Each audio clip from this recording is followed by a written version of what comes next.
ओम अज्ञानतिमिरन्धस्य ज्ञानाञ्जनशलाखया चक्षुरुन्मीलितं येन तस्मै श्रीगुरुवे नमः। नमो ओम विष्णुपदाय कृष्णप्रेष्ठाय भूतले श्रीमते भक्तिवेदांत स्वामिनिति नामिने। नमस्ते सरस्वते देवे गौरवाणी प्रचारिणे निर्विशेषा शून्यवादी पाश्चात्य देशतारिणे। जय श्री कृष्ण चैतन्य प्रभु नित्यानंद श्री अद्वैत गदाधर श्रीवासदि गौर भक्तवृंद। हरे कृष्णा कृष्ण कृष्ण हरे हरे, हरे राम राम राम हरे हरे। हरे कृष्ण। अब आगे वृत्तासुर भगवान से स्वयं प्रार्थना करते हैं। बड़ी सुंदर प्रार्थना करते हैं।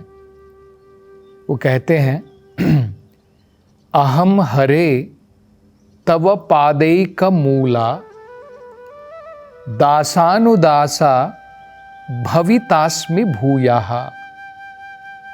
मनः स्मरेतासु पतेर्गुणांस्ते गृणीतवाक कर्म करोतु कायः।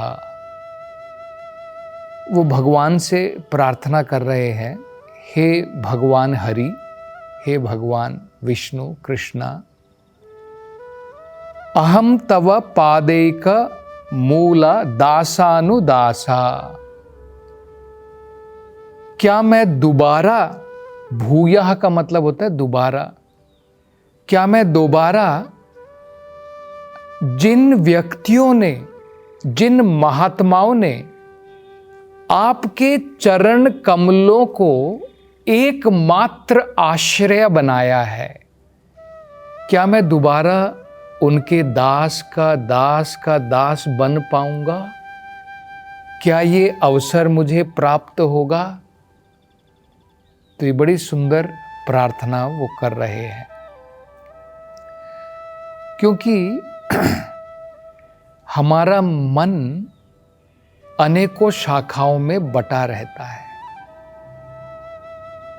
हम भगवान से भी प्रार्थना करते हैं, हम अनेकों देवी देवताओं से भी प्रार्थना करते हैं, हम बहुत लोगों का आश्रय प्राप्त करते हैं, बहुत लोगों के ऊपर निर्भर रहते हैं।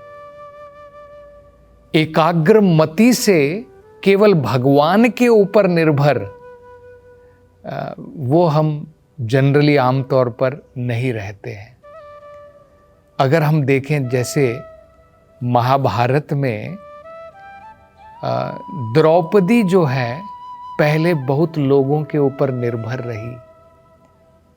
द्रौपदी ने अपने पतियों से भी प्रार्थना की कि उनकी रक्षा करें। जब दुशासन दुष्ट उनको निवस्त्र कर रहा था, उनके वस्त्र का हरण कर रहा था, उन्होंने भीष्म पितामह, द्रोणाचार्य, अपने पति सबके ऊपर निर्भर होकर के उनसे निवेदन किया कि वे उनकी रक्षा करें, लेकिन कोई उनकी रक्षा नहीं कर पाया। अपना भी स्वयं प्रयत्न किया कि मैं अपनी लाज को बचा सकूं, लेकिन वो भी संभव नहीं हो सका। तब पूर्ण रूप से एकाग्र मन से जब द्रौपदी केवल भगवान के ऊपर निर्भर थी, तब भगवान ने द्रौपदी की रक्षा की, भगवान ने द्रौपदी की लाज बचाई। तो वृत्तासुर ऐसे भक्तों के दास बनना चाहते हैं जिनका एकमात्र आश्रय, जो केवल भगवान के चरण कमलों पर निर्भर है।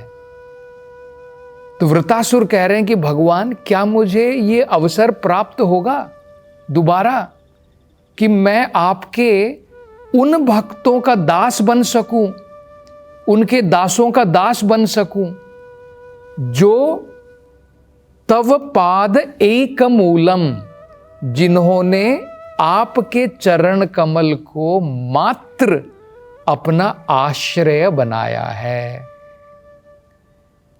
मैं उनके दासों का दास क्या मैं बन पाऊंगा? क्या मुझे यह अवसर प्राप्त होगा?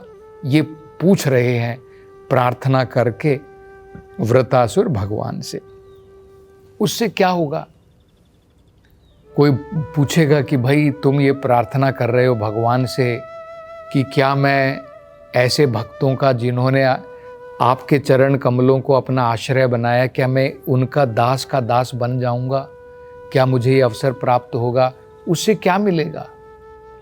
तो कहते हैं मनः स्मरेतासु पतेर गुणांस्ते गृणीत वाक कर्म करो तु कायः। वो कहते हैं तब जाकर के मैं भी मनः स्मरेतासु, आप जो मेरे प्राण के बराबर हैं, आप मेरे प्राण हैं। पतेर, आसु पतेर मतलब होता है जो मेरे प्राणपति हैं। तो तब मैं मनः स्मरेत, अपने मन में आपको स्मरण कर पाऊंगा। गुणांस्ते गृणीत वाकः, और आपके गुणों का वर्णन कर पाऊंगा अपने वाक, अपने शब्दों के द्वारा। कर्म करोतु कायः, और अपनी काया, अपने शरीर के द्वारा आपकी सेवा कर पाऊंगा। देखिए तीनों, मन, वाक और शरीर, तीनों से भगवान की सेवा। मन से कैसे? मन से सदा भगवान को याद रखना। वाक से कैसे? अपने शब्दों से कैसे? शब्दों से भगवान के गुणों का वर्णन करना। काया से कैसे? शरीर, शरीर से कैसे? भगवान की सेवा में शरीर को लगाना। ये कब संभव होगा? वो कह रहे हैं जब मैं आपके महान भक्तों का दास बन जाऊंगा, उन भक्तों का जिन्होंने आपके चरण कमलों को अपना आश्रय बनाया है। उदाहरण के तौर पर मान लीजिए हमारे ऊपर महान भक्त नारद जी की कृपा हो जाती है। जिनके ऊपर भी नारद जी ने कृपा की, वो सब भगवान की भक्ति में श्रेष्ठ भक्त बन गए। आप उदाहरण के तौर पर देख सकते हैं, प्रहलाद का जन्म जो है असुर के घर में हुआ, लेकिन क्योंकि प्रहलाद ने नारद जी का आश्रय लिया, उनके दास बने, इसलिए प्रहलाद भगवान के महान भक्त बन पाए। ध्रुवा, उन्होंने भी नारद की सेवा की और उसके कारण उन्हें भगवान से स्वयं दर्शन प्राप्त हुए। तो ये अभिलाषा वृतासुर की है कि हे भगवान, क्या मैं आपके सेवकों का, आपके महान भक्त जिन्होंने आपके चरण कमलों का आश्रय ग्रहण किया है, जिनके आप एकमात्र आश्रय हैं, क्या मैं दोबारा उनका दासों का दास बन पाऊंगा? तो ये इच्छा वृतासुर की है, और ये बड़ी महत्वपूर्ण इच्छा है भक्ति में आगे बढ़ने के लिए।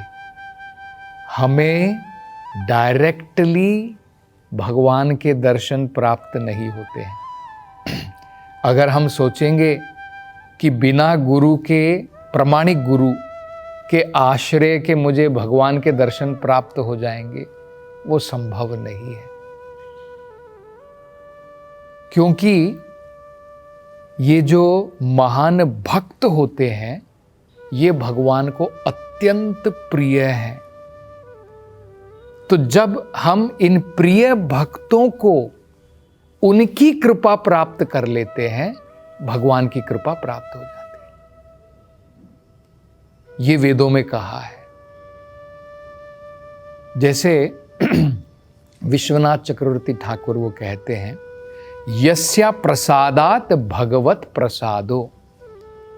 अगर हमें गुरु की कृपा प्राप्त हो जाती है तो समझ लेना चाहिए भगवान की कृपा प्राप्त हो जाएगी। तो बड़ी श्रेष्ठ प्रार्थना वो भगवान से कर रहे हैं।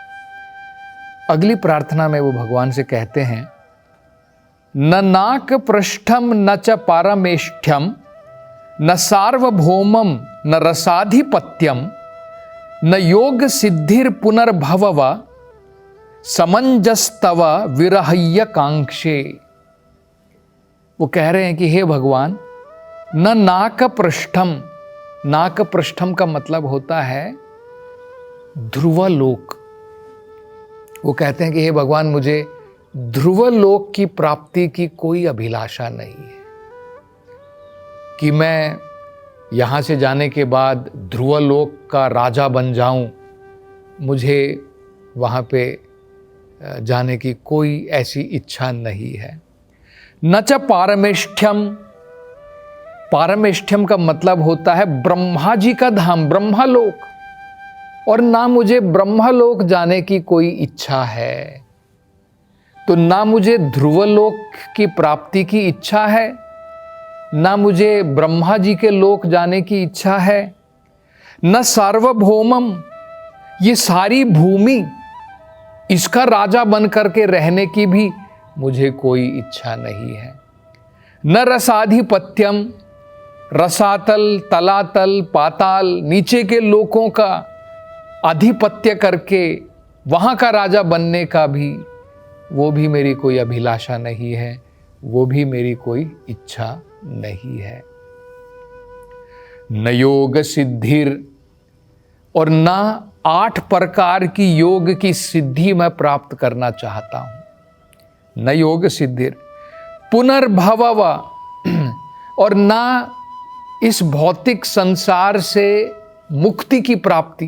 पुनर्भवा, पुनर्भवा मतलब दोबारा आना, अपुनर्भवा मतलब मुक्ति। तो कहते हैं अपुनर्भवा, ना मुझे इस संसार से मुक्ति की कोई इच्छा है। समंजस्तव विरह्य कांक्षे, मैं केवल आपकी सेवा में हमेशा लगा रहना चाहता हूं। आपके विरह में रह करके ना मैं ध्रुवलोक चाहता हूं, न ब्रह्मा का लोक चाहता हूं, न भूमि के ऊपर राजा बनना चाहता हूं, न नीचे के पाताल लोकों का राजा बनना चाहता हूं, न योग सिद्धि चाहिए, और ना मुझे मुक्ति की भी जरूरत है। मैं केवल आपसे दूर नहीं रहना चाहता हूं, मैं केवल आपके पास रह करके आपकी सेवा करना चाहता हूं।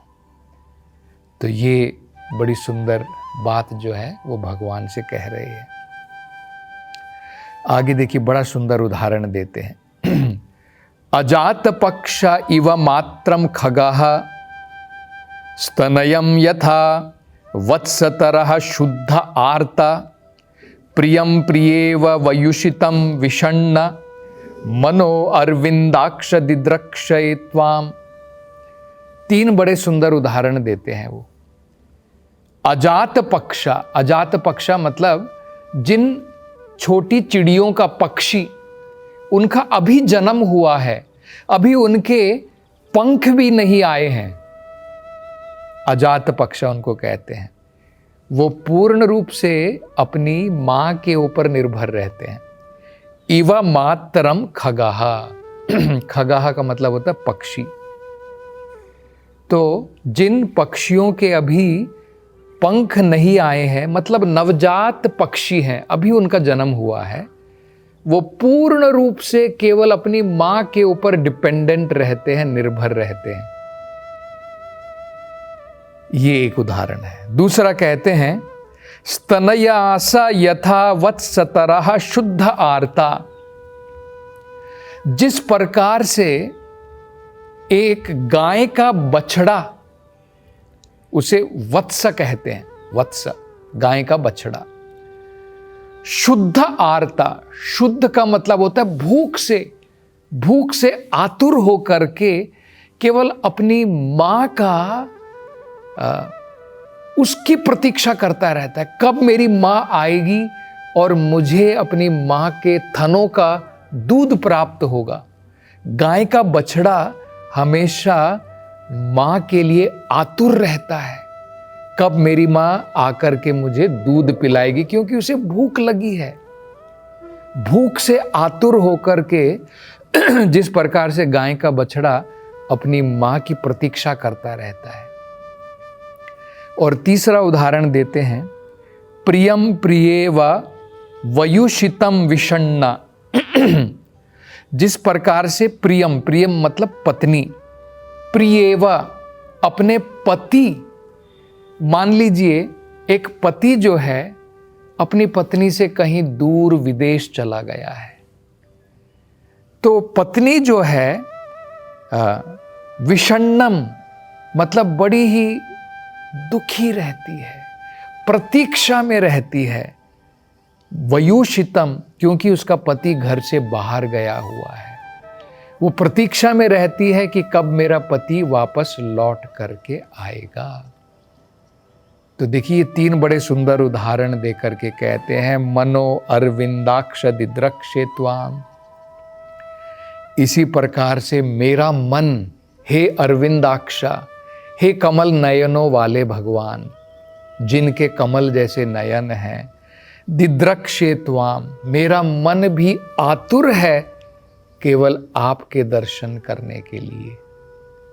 तो बड़े सुंदर उदाहरण के साथ में वृतासुर भगवान से प्रार्थना कर रहे हैं। तो और आगे इस कथा में, अगली कथा में चर्चा करेंगे। हरे कृष्णा।